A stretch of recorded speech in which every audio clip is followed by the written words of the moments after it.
Let's take a closer look at President Biden's overseas trip to Asia and the G7 summit and what we can expect. NBC News White House correspondent Mike Memoli joins us now from Hiroshima, Japan, with the latest on that. Mike, good morning. So President Biden has been in Japan for only a few hours now. He's already taken part in his first meeting of the day. Talk to us about his first day in Asia so far. Yeah, Joe, well, the first order of business for President Biden upon touching down here in Japan was meeting with some of those U.S. and Japanese service members who are based here at a Marine Corps base. The president then went straight to Hiroshima, where he sat down with Japan's Prime Minister Fumio Kishida, really underscoring what the White House says is that Japan is the cornerstone of peace and prosperity in the region. The president praising Kishida for his leadership. Take a listen. As you said back in January when you were at the White House, I think the quote is, we face one of the most complex environments in recent history, security environments. And I couldn't agree with you more. But I'm proud that the United States and Japan are facing it together. And, we stand up for the shared values, including supporting the brave people of Ukraine as they defend their sovereign territory. Now, before President Biden touched down on Air Force One here in Japan, he also made an important phone call. He talked to the Prime Minister of Papua New Guinea. Of course, the president cutting short his trip, which included the first ever visit by a U.S. president to Papua New Guinea. The president telling the Prime Minister that he's sending Secretary of State Tony Blinken to represent him at a summit, not just of Papua New Guinea, but other Pacific Island nations. And he also invited the Prime Minister to come to visit him in Washington later this year. So, Mike, what else is then on the president's agenda over the next few days in Japan before he heads back to D.C. to continue the debt ceiling talks?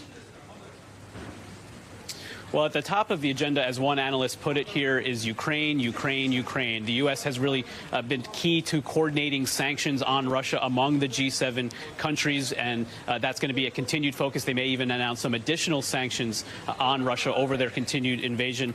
You're also going to see, obviously, the G7 is at its heart an economic alliance, and there's going to be a real focus on improving supply chains. We saw the impact that those COVID-related shutdowns in China had on the global markets, the inability of not just Americans, but people all over the world to get goods, and the economic impact that had. So the leaders are going to be discussing ways in which all of those countries have been working to build their own supply chains to avoid that in the future. You're also going to see not just representatives from the G7, but leaders from other developing countries attending this summit. This is all an effort to show that the U.S. is trying to curb China's influence. They're going to be talking about ways in which G7 countries can help infrastructure and other development in these developing countries as a way of curbing what China has been trying to do, use its economic influence to do the same. Mike, let's talk more about the relationship between America and Japan. Hiroshima is, of course, where the U.S. dropped a nuclear bomb during World War II. Since then, of course, they become allies. How important is their relationship on the world stage, especially right now in this moment?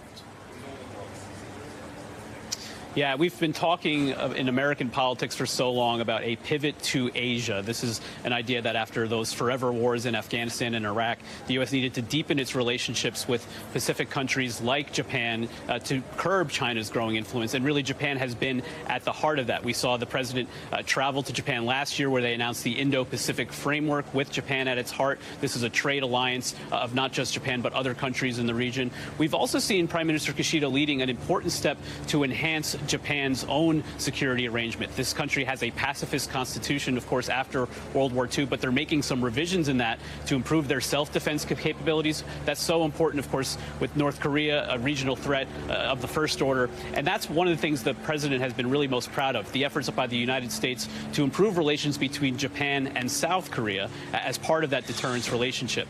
Now, of course, it's interesting that Kishida is hosting this G7 summit in Hiroshima. It's not just his hometown, but of course, as you said, the site of that first atomic bomb blast. We're going to see the leaders of the G7 visiting the Peace Memorial on Friday, and that's really an effort to underscore the threat, not just by North Korea, but as we've seen, Russia potentially moving its own nuclear assets to the battlefield near Ukraine, a real concern. All right, Mike Memoli in Japan. Mike, thank you so much. Thanks for watching our YouTube channel. Follow today's top stories and breaking news by downloading the NBC News app.